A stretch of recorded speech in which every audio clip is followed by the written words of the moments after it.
세상의 모든 여성의 공포, 유방암, 사전 예방이 가장 중요한 게 유방암이 아닐까 생각이 드는데요. 그래서 오늘은 유방암에 대한 오해와 진실 질문리스트를 통해서 한번 알아보도록 하겠습니다. 선생님, 중년층 여성들이 갱년기 증상을 극복하기 위해서 여성 호르몬 치료를 병행하는 경우가 굉장히 많더라고요.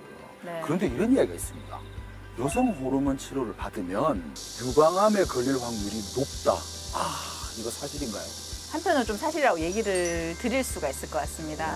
이게 조금 조심스럽기는 한데 여성 호르몬 자체는 이제 내용에서 굉장히 좋은 역할을 많이 하죠. 네. 이제 뭐 골다공증도 예방을 해주고 뭐 심장이나 이런 것들 좀 보호하는 그런 기능도 있고 여러 가지 역할을 하기는 하는데 이 유방암의 원인이 되는 주된 요소가 이제 여성 호르몬이거든요. 아, 그래요? 네, 그래서 이제 여성 호르몬 자체가 이제 짧게 쓰는 건 크게 문제는 안 되는데 통상적으로 한 5년 이상 쓰게 되면은 이제 유방 조직을 자극을 하고 유방암에 이제 위험을 좀 올린다 이런 보고가 있기 때문에 사실 저는 환자분들께는 좀 장단점을 좀 따져서 쓰시라고 얘기를 드리는 편입니다. 그래서 갱년기 증상 너무 심하신 분들은 내가 유방암 위험이 그렇게 높지 않다 그러면 이제 뭐 드셔도 되고. 아니면은 이제 유방암이 너무 걱정된다, 아니면 가족력이 있다 이러면 조금 자제하시는 게 낫지 않을까 이렇게 얘기를 드립니다.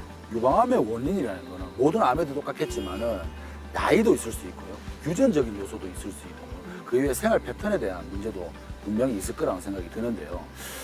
어르신들이 이런 이야기를 합니다. 염색약을 쓰면 유방암에 걸린다, 또는요 파마약을 많이 쓰면 유방암에 걸린다. 그러니까 자주 쓰면 걸린다는 이야기를 하더라고요. 이건 거짓말이죠.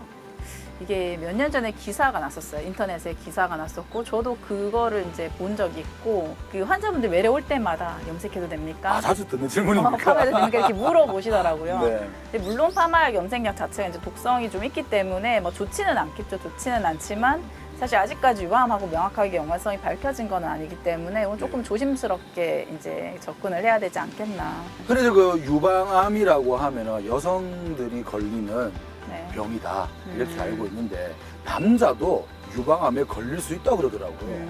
진짜인가요? 네, 맞습니다. 이게 전체 유방암의 약 1% 정도는 남성에서 이제 생기는 걸로 얘기를 하고 있고 남성 유방암들은 대부분 다 이제 유전자를 검사해야 되는 대상이 되기는 합니다.